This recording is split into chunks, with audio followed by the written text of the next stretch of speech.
Welcome to What to Do When, a podcast from real lawyers with real perspective, where we explore a variety of legal issues and scenarios. Each week, we focus on a new topic and discuss what to do when and if any of these legal scenarios ever happen to you or a loved one. With over 40 years of combined legal experience, our hosts offer their unique perspectives and insights on a range of real-life legal situations.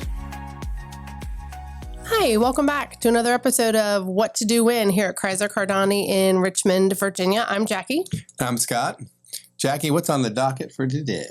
What to do when you don't like your Guardian Ad Litem. What is a Guardian Ad Litem? I know we covered this before, but we probably should cover it again. So it's a court-appointed attorney, not an attorney for your child, but it is a court-appointed attorney in a custody case that is appointed to investigate and to make recommendations that are in the best interest of the child or children. Is that right? Yeah, exactly. Okay. So, and a lot of people confuse this like it's almost like a social worker or like you said, somebody who's representing the child. Yeah. Technically, your job is to do what's in the best interest of the child, which sometimes goes against that child's wishes. Right. And there's a bunch of factors that can be followed. And they have all Guardian Ad Litems, which I still am one. I don't do much anymore, but, have rules and things they have to follow and meeting the child and, meeting them a couple days before trial at least and all those kind of things that they have to do. So what we're talking about is what to do when you are not happy with that person. Say, I am, again, we always use each other, but there's this crazy guy named Scott Bowen. We'll just use him today. And he's in a custody battle with his baby mama, Maurice. Yeah. I don't know. And there it is. So I get appointed as Guardian Ad Litem. Okay. I go interview Scott and I go interview his baby mama and we're talking and everything's going good. And, from my perspective, I've talked to both people. I go to school. Maybe the kids are school age, maybe they're not. Usually if they're school age, I'd like to go. I always try to talk to a kid in more of a neutral environment. If you're in a parent's home, normally the kid will bend to that parent's wishes.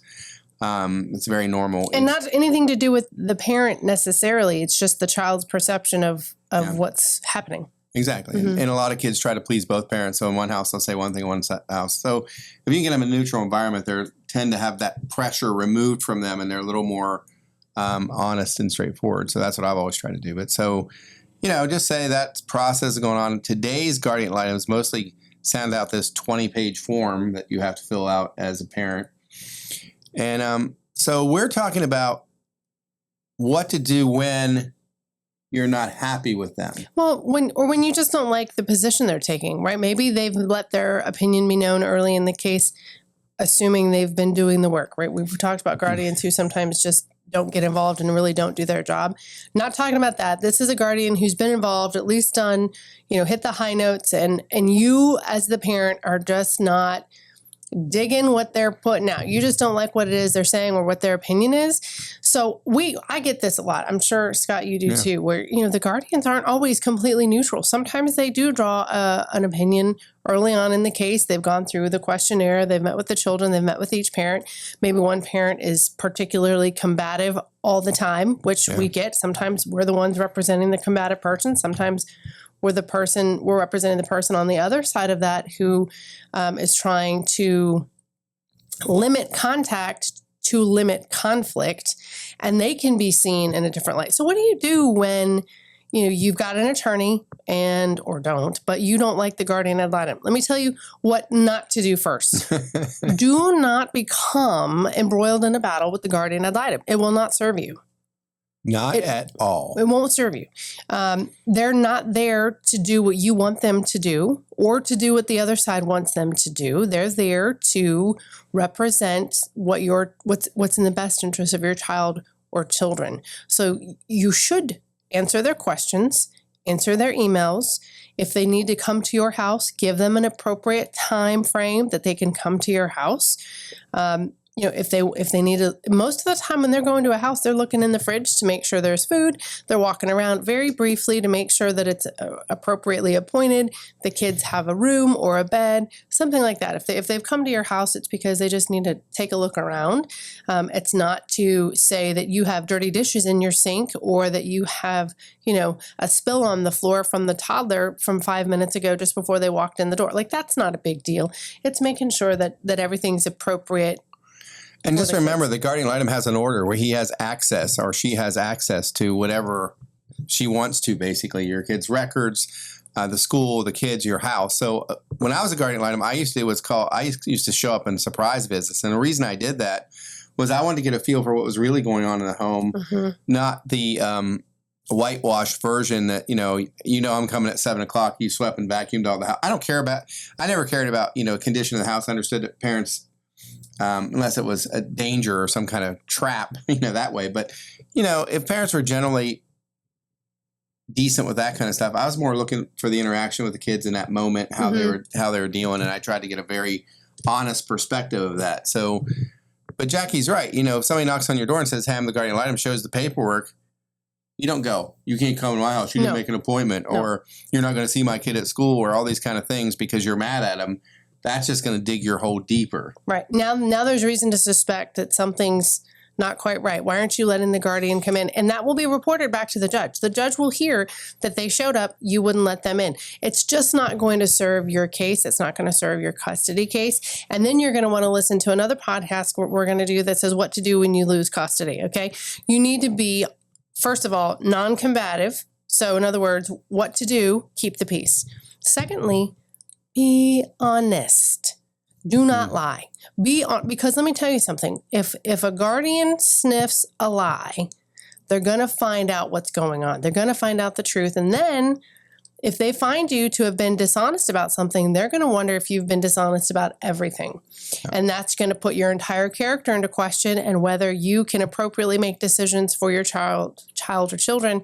And that will ultimately put your custody at risk. So be honest. Yeah, let me take that one step further. Refrain from exaggeration. Oh, I like that. That's good. Because, that kind of comes out as lying too. For instance, what happens in a lot of these cases is a parent, you get so frustrated that nobody's seeing your perspective that you tend to embellish it a little bit, trying to get somebody to see it, and that turns into somebody perceiving you as lying. And then your embellishment kind of wipes out your whole argument. And then again, you're even more mad because nobody's listening to you.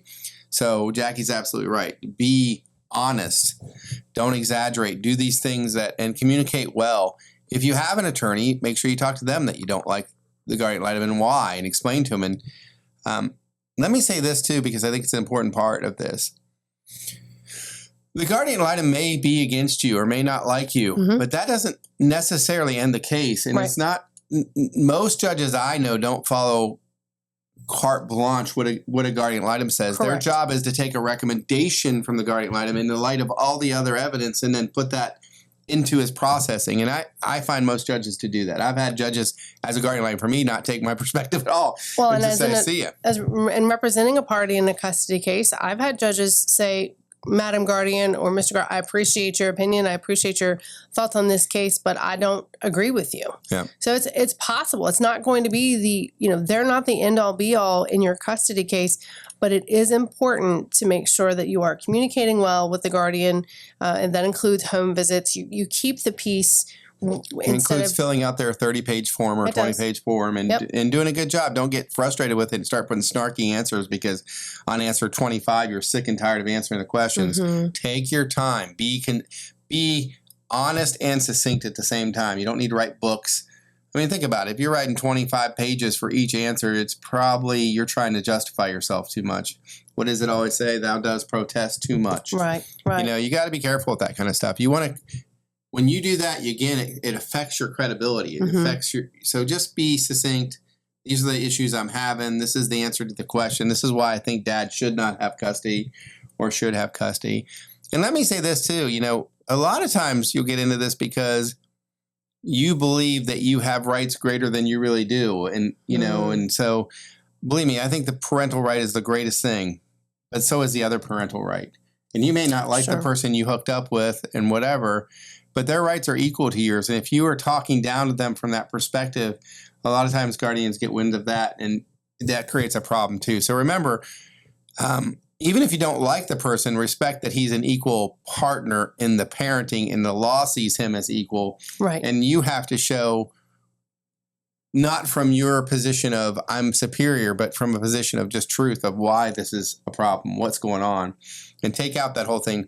It's my child and it's my decision and all those kind of things. Really in your communications with the Guardian Ad Litem, and really anybody, but especially the Guardian Ad Litem, being possessive of the children in the matter is not a win. That is a dagger in your. It's not going to go. That's a little mark against you. They're not. It's not my children. You have children together with somebody else. They're our children. That's how you refer to them, our children, especially in your correspondence to the other parent, right? Well, my daughter this, or my son that. And we see it from both moms and dads. It's not any one particular gender that is the greater offender. They both do it. But when communicating with the Guardian Ad Litem, be sure and talk about our children. And this is, our family, even though maybe it was never a nuclear family. Maybe you never lived together. Maybe you did for 15 years. I don't know. But be sure and use good terminology that's not overly possessive. The final thing we talked about was being honest, which includes refraining from exaggeration. So there's lots of things to do when you've got a Guardian Ad Litem. And it goes for Guardian Ad Litems that you do like as well. Do all these things with a guardian you do like. But when you don't like your Guardian Ad Litem for any amount of reason, the likelihood of getting them removed is very slim, unless they're just not doing they just have done nothing, or there's a conflict that's arisen for some reason. Even when they do nothing, it's hard to get them removed. It can be, depending on the judge. So most of the time, the advice you're going to get from your attorney is there's not a lot we can do other than do these things, which again was keep the peace, be honest, keep from exaggerating, and certainly be inviting when they come to see you. And remember, you'll have your day in court to put on your evidence. So for sure, we're happy to help. We deal with Guardian Ad Litems, and we deal with the courts all from the beach to the Blue Ridge. So we're happy to help you in your custody case, and look forward to hearing from you. Be sure and like and subscribe. Or shelter in the storm. We hope you've enjoyed this episode of What to Do When. For more episodes, be sure to subscribe to our podcast, and we encourage you to check our archives to listen to previous topics. Tune in next week for a new episode and some fresh perspective from Critzer Cardani.